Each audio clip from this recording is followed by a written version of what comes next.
Hello, my name is Anna Keenan and I joined Kainos as an apprentice software engineer in September 2022 and I'm based in the Belfast office.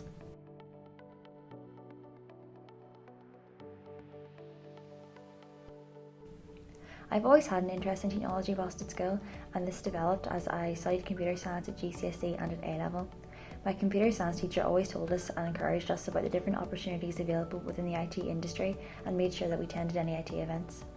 On top of this, I attended different courses and work experiences online to get a better insight into what the different roles were like, and it quickly became apparent to me that this was something that I wanted to do as a career.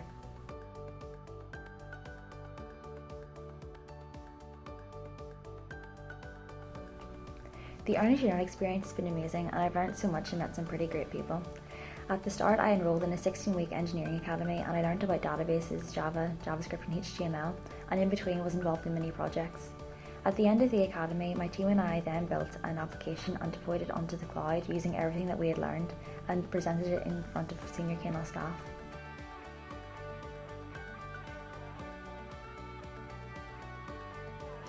As an apprentice, Kainos has supported me greatly in several areas. The Engineering Academy gave me a solid foundation and I was able to join a project and get to grips with the environment quickly. I was also assigned a mentor who has been very helpful as she gives me advice and resources should I have any problems.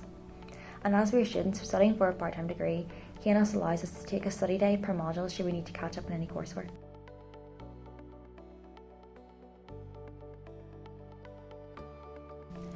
My top tips for applying would be to be yourself and be open-minded to new opportunities.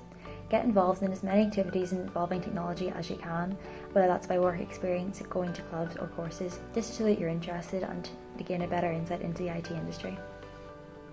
This year in the Academy there are only 2 girls including myself, and we are striving to get more women involved in tech, as it is a very rewarding career path and I would encourage anyone to get involved.